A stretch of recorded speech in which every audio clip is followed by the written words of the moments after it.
Welcome to the Artabet. Round and round, up and down, back and forth. Zigzag, zigzag, zigzag, wiggle, wiggle, wiggle, wiggle, wiggle, wiggle, dot, dot, dot, dot, dot, dot. Well, I don't know about you, but I am warmed up now and I'm ready for the next two parts of our Artabet lesson. But first I thought I'd give you a sneak preview of what it is your final product's going to look like. This is the picture that we're going to eventually get, and I've put a little mat around it. It's ready to go, put up on the wall so your parents can see it or the other students. So let's get started with the pencil drawing of this character, and then eventually we're going to go to the Sharpie and paint it. One of our favorite Artabet characters from the Artabet book is the dinosaur called Thunderfoot. Page 55, it's also on the ebook. If you look at the bottom, it gives you a little bit of a 3D intro with the four legs showing. This is a crucial step right here, the little just waiting there over the leg. Otherwise you get a humpback or a sway back dinosaur. Now just to show you what can be done, here's a little picture from Annabelle in blue at school. But here's a very well done dinosaur, and she's added a saddle. The kids always put more imagination into it, and I'll just give the basic drawing, and then they'll start adding like the zigzags here. Notice the lines of the Artabet. Put the little egg in there, dot, dot, dot for the sand. Well done, Annabelle.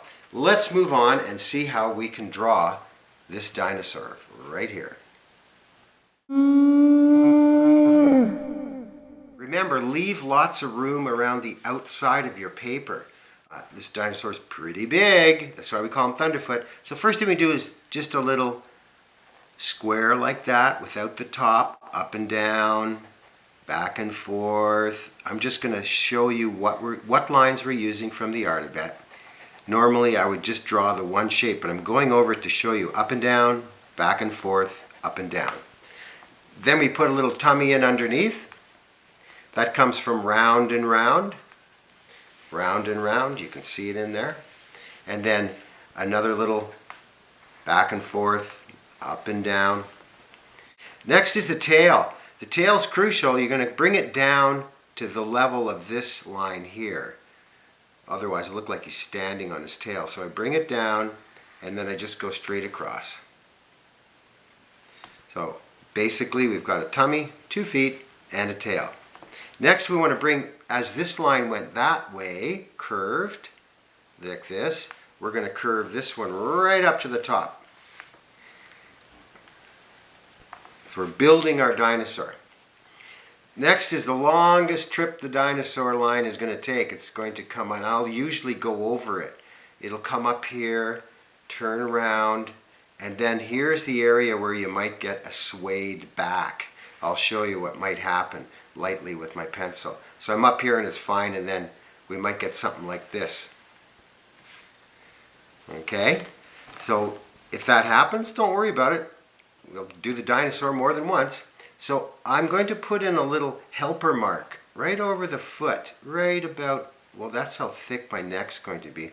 This kind of teaches the child to plan a little bit until they really can see what they're doing.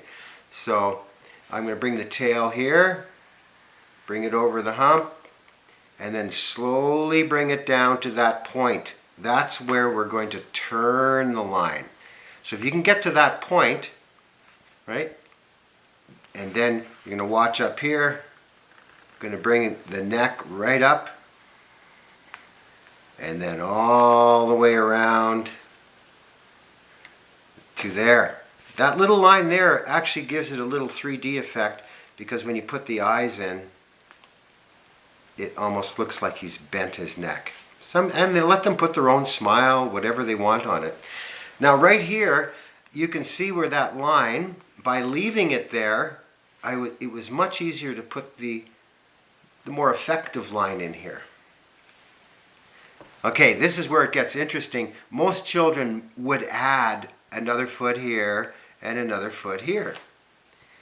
They might even do it like this when they're drawing it originally.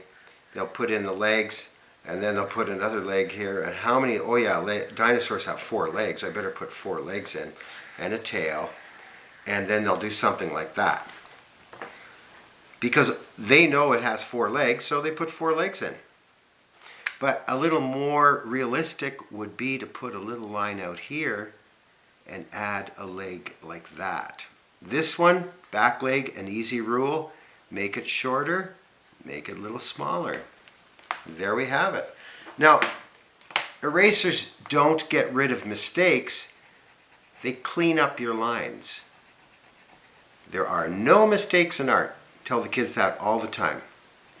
And I just brush that off. You know, I'm going to leave this here because I just remembered.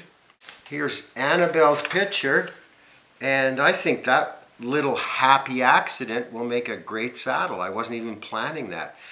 So, you know, art is an adventure. Always leave room for a little creativity. There are no mistakes in art. There we go. I think I'll just leave that there to remind me from where I've come. And I'm going to add the saddle now. And a little girth. I think it's called a girth strap. Look at that. And I'm going with polka dots. Now this is where you can let them do their own thing on their dinosaur. They can add hearts, they can add stripes. I'm going to add some toes here. Little loops comes from the wiggle. Little loops. I can add a little shading here, dark, dark, dark, using my finger drawing. See, my fingers are moving. And I go dark and then lightly, lightly, lightly shade up. Perfect. That's the drawing that we're going to tell a story with.